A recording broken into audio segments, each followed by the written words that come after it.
Alright, what's going on, everybody? Welcome back to another video. Hope you're all having a great day. I apologize for the 2-week gap in videos. Obviously, it kind of goes without saying, there's not too much news going on in the baseball world, but hopefully, knock on wood, this lockout stuff's going to end soon, and the regular season won't be delayed. That would be ideal. But yeah, I kind of tend to lean a lot more optimistic, so I want to do something to get all our juices flowing. Why we should be excited for the 2022 Yankees. And that's what, this video is about. Before we start, please just drop a like on the video. Subscribe if you are new. Drop a comment if you agree or disagree with anything that I say on this video. And yeah, let's get right into it. And we're going to start out with Gleyber Torres, who is coming off a second base resurgence. And that's something that we should be excited about. Now, obviously, we all know the story. He was not good defensively at short last year and was also not good with the bat either. The Yankees finally moved him away in early September, September 12th.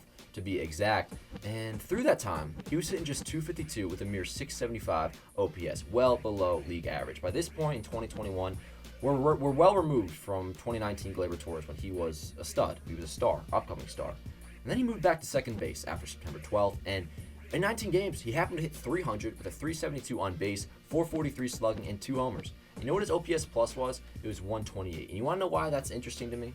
You want to know what his OPS was in 2019 that we just mentioned? 128.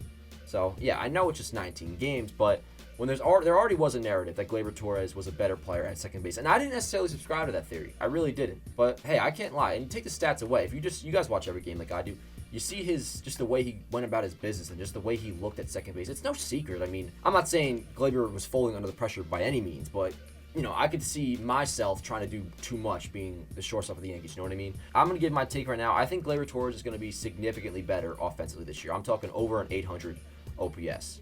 Moving on. The pitching staff. It's very underrated. I see a lot of the Yankees don't have enough pitching. And that's something we've seen a lot over the past few years. And sometimes, a lot of times, it's true. But right now, it's really not. And while I will say the Yankees do need one more starter, I'm really adamant on that, actually. I really badly want the Yankees to get one more starter, get a number 3 guy that'll push Jordan Montgomery back to being your number 4, and then things are looking really good. But point is, the starting rotation and the bullpen as a whole, extremely overlooked by many. They had the 6th best ERA in all of baseball last year at .376. They were 4th in strikeouts and 4th in WAR, and the only subtraction is Corey Kluber, who was last year. I mean, obviously he threw the no-hitter, and he had some good starts for us, but he was never for a guy that threw a no-hitter, he never wowed me, to be honest. And talk about him being the only subtraction. An addition already is Luis Severino. Knock on wood that he's going to be healthy. We're getting Luis Severino. I know you guys are going to be like, he hasn't been healthy in forever, but while yes, true, I'm not banking on Severino by any means, and the Yankees shouldn't bank on him. Another reason to get a starter. It's hard to just ignore. We can't forget that we're getting a guy that from 2017 to 2018 was one of the most dominant starters in all of baseball. Top 10. Severino was a stud. So yeah, right now, before the lockout, or before any additions after lockout, the Yankees starting staff is looking like Garrett Cole, Severino, Jordan Montgomery, Jameson Taillon, and Nestor Cortez. Fangraphs actually projects them to have the 2nd best starting staff in all of baseball behind the Mets. And as for the bullpen is really good too. The bullpen is projected to be the best bullpen in all of baseball, and for good reason. Look at the depth of relievers that they have. You got Chapman, Loaiza, Green, Clay Holmes, who's the man, Wandy Peralta, Michael King, Joely Rodriguez, Lucas Licky, Albert Abreu, Domingo Germán's going to play a role. Luis Gil is going to play a role. Steven Ridings, he was excited to watch last year. The depth goes on, and there's some more guys in the minor leagues to be excited about. So the point is, the rotation's looking really good. I mean, the pitching staff as a whole is looking really good. And yeah, I'm a firm believer the Yankees need one more starter. I definitely do believe that. I'm adamant about that. I really am. But you simply cannot say they don't have good pitching, because that's just not true. Moving on. And this one you could argue should be number 1. And that is there is a new coaching staff. And I know they brought Aaron Boone back, so you guys can be like, what are you talking about? I'm talking about the supplemental staff, the staff that's around him, surrounding Aaron Boone. And they brought in a lot of new faces to replace a coaching staff that was so obviously flawed last year, whether it was a mental thing or even some of the decisions that were made. And I liked Phil Nevin a lot, but he made, you could argue the decisions he made cost us the season, whether it's the wild card game or games leading up to it. And I really do like Phil Nevin. He seems like a cool-ass dude. And I feel like locker room-wise, he had a good grip on that locker room. For being a guy that wasn't a manager. But yeah, they brought in a lot of new faces. For starters, after finishing in the bottom 5 in the American League in runs scored last year, the Yankees wiped themselves clean of both their hitting coaches, and they promoted their minor league hitting coordinator since 2018, Dylan Lawson. And for those unfamiliar with the stuff on the minor league side, the Yankees farm system was praised for its hitting ability last year, and a lot of that is attributed to the philosophies of Lawson. Desi Druskel, I hope I'm saying that right, a manager of pitching development for the minors, was also promoted and will serve as assistant pitching coach to Matt Blake. And the new first base and infield coach, Travis Chapman, is from their minor league system as well. So you can kind of see a trend here. And then there's my favorite move of all, and that is that they brought in former Mets manager Luis Rojas to be the third base and infield coach. And that is just flat out a tremendous hire. And I don't think one negative baseball fan that even hates the Yankees with a brain could say this is a bad hire. Now, Luis Rojas, yes, I guess it didn't really work out with him as the Mets manager, but here's the thing. He is raved about within baseball, being a great baseball mind. He has a lot of experience. He's bilingual. He's always talked about this guy that can get the most out of his players. He has great relationships with his players. I don't think there's ever been a player that said one bad thing about him, So while obviously, I don't know him personally, and at the end, I'm still just some 21-year-old kid that just watches baseball on a TV screen. I get it. But from everything that I've heard about him, especially not having the pressure of being a manager, he can just be in his role and thrive under it without, too much pressure.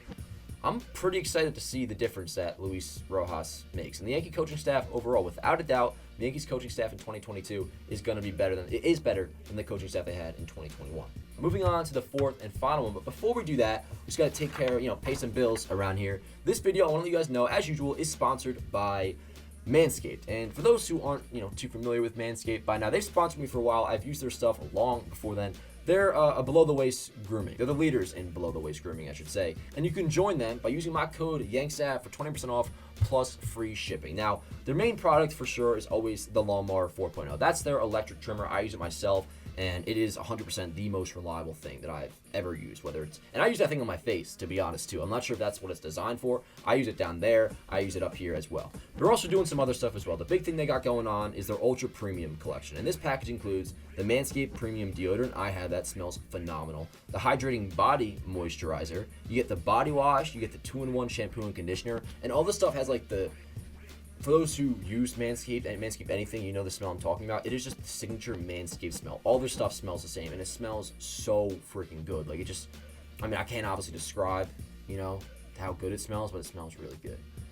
So yeah, you get the deodorant, you get the moisturizer, you get the body wash, 2-in-1 shampoo and conditioner. Plus you get a free gift. You get a 3-pack set of lip balm. I got that as well. It's fire. Guys, go to manscaped.com. Use code YANKSAVE to get 20% off plus free shipping. That's code YANKSAVE for 20% off plus free shipping.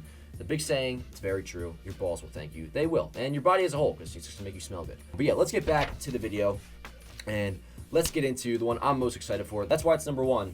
Aaron Judge and Giancarlo Stanton. And if there was one good thing, or two good things technically, that came out of 2021, it was that we finally got full seasons of Judge and Stanton together. And whenever you have two players that can win an MVP in any given year, that is something to be excited about. 2017, and they were on different teams. Obviously, Judge was on the Yankees, Stan on the Marlins. They hit a combined 111 home runs and drove in 246 runs. That's a potential offense these two guys can put up. And while they weren't quite that last year, these guys were really, really good. Stan played in 139 games and had a 273, 354, 516 slash line with 35 homers and a 136 OPS plus. Judge, on the other hand, was in the MVP conversation as he had an even better year. He played in 148 games and batted 287 with a 373 on base, 544 slugging, 39 homers, a 149 OPS plus in what was a 6-WAR season for the 29-year-old. Something to be happy about is that it is dope that Aaron Judge and Giancarlo Stanton are the guys. That is really cool to me. And, make no mistake, this team, it needs some work. They need 2 impact bats. Like I said before, they need 1 more starter. But the point is, overall, with this video is that the pitching is, pretty damn good. The offense has 2 of the best bats in the league. They replaced a lot of last year's coaching staff with well-respected guys. This team is fixable. With the right moves, the Yankees can easily be the favorite to win the AL East. And that's what's going to be really exciting about once this lockout is over. As I'm recording this, it's Saturday at 3 o'clock. I'm pretty sure they're meeting right now. Guys, we just got to hope that, a deal gets done. But when the deal gets done, whenever that is, it's going to be something we've never seen before. A frenzy of moves. Free agents, what is it, over is it over 100 free agents or something like that have to be signed? Not even just that, trades, just moves in general. I'm excited, guys. That's going to do it for this video, guys. Hope you all enjoyed. Drop a like if you enjoyed. Subscribe if you are new. Comment down below where you agree or disagree with me. That's cool, too.